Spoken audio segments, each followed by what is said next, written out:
Good morning. This is Jovine behind the markets. Happy Monday. Today's Monday, March 23rd, and we are committing national suicide. The Treasury Department came out with a note last week saying that our debt is expected to cross $40 trillion by October. We have added $1 trillion in new debt over the past 5 months. And this has nothing to even do with Iran war. It's the past 5 months. It's unbelievable. And of course, it has been accelerating since the big, beautiful bill passed and all the goodies that were involved in there.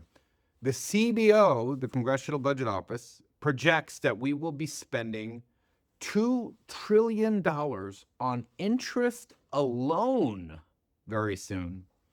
Think about that. We've added $1 trillion in debt over the past 5 months. And it's supposed to be accelerating. So it is not beyond belief that instead of adding $2 trillion a year at the pace it's accelerating, we could be adding $3 trillion a year in debt. $3 trillion. Now remember, put that in context. In Trump's first term, we added $7.4 trillion in debt. Biden's term, we added $7.2. Trump's second term, we could add between $10 and $12 trillion in debt. Basically, we are not only robbing our children of a future, because who pays it back, but our children and grandchildren, but we are really putting them up for debt slavery. They will basically be slaves of anybody that we owe this money to. And I was talking to a member of ours the other day, and he said, "You still think gold is strong because it's been, very volatile with the Iran war?" And I said, "Look, in the long term, yeah, there's no doubt about it." And I talked about this in a video a couple months back. Ray Dalio said, look, 10 to 20% of your assets should be in gold. But in the short term, it's going to be volatile, et cetera, et cetera. The bigger concern that I have when you get debt this bad is you look at national emergencies. This is what people don't really understand. But if you read history, you understand that this happens. This is happening basically during good times, right? During economic expansion for the most part. We're adding $5 trillion over the past 5 months happened when the economy was going pretty well. AI boom, all these other things. Now, because we're spending so much money, big investors have stopped buying our longer term debt, right? Because they're saying, I don't want to lock in you paying me 3.5%, 4% for 30 years when you're printing so much money, when you're borrowing so much money. So what I will do is I will lend you money for the short term, okay? I'll lend you money for a year, 2 years, 3 years, okay? Because I could lock it in for that period of time, but I'm not going to lend you money for the long term. So what's happening, two things are happening here. Number one, you're watching the Treasury is forced to issue short-term debt because that's all buyers will do. And I'm one of the buyers, okay? I'm one of the buyers. I'll only lend the U.S. government money for short-term, under a year. I buy T-bills, basically, that have high interest and they mature in under a year, okay? Because I'm not lending the government money for a long period of time when it's printing this kind of money. Because again, they pay me in a fixed coupon, but they have variable printing. So the value of the coupon will go down. The bond will go down with a fixed coupon when you're printing this kind of money. Too much risk.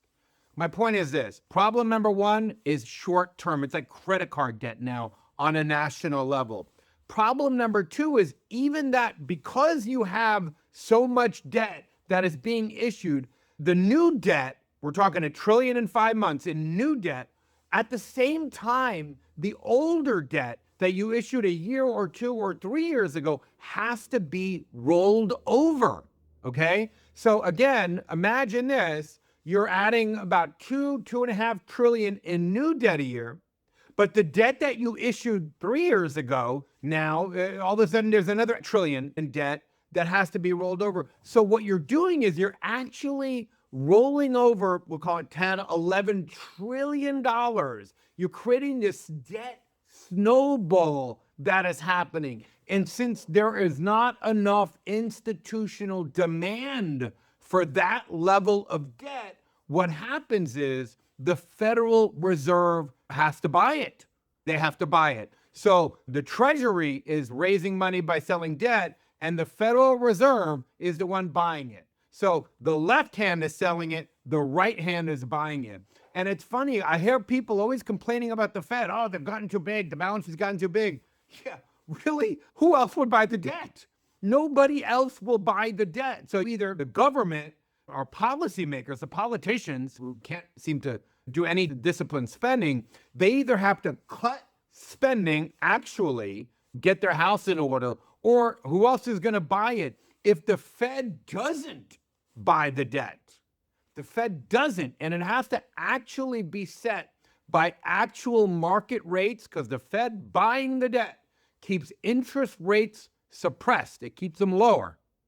So if the Fed stops buying the debt, guess what happens to interest rates? They start to rise. They start to float up, okay?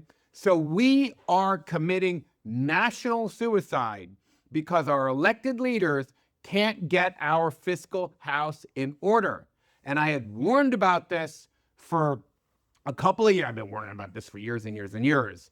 But it's easy to call me a Cassandra, and I don't want to be, look, I know there's a lot of editors out there, a lot of gurus. They're always saying the world's coming to an end. You remember when we were growing up, the cartoon Chicken Little? He used to run around screaming, the sky is falling, the sky is falling, falling is the sky. But he was Chicken Little, and it never happened. I don't want to sound like Chicken Little. I am telling you right now, there is no written in text that we are going to stay a superpower. It is based on our ability to manage our finances. And if we don't get that in order, debt slavery is what our kids and grandkids can look forward to. And there's plenty of blame to go around, both on the left and the right. So there's nobody innocent on this. We need an adult in the room when it comes to our fiscal discipline. And certainly none of the people running this country for the last 15 years fit that description. Anyway, that's all I have today. Have a wonderful day. I will see you tomorrow.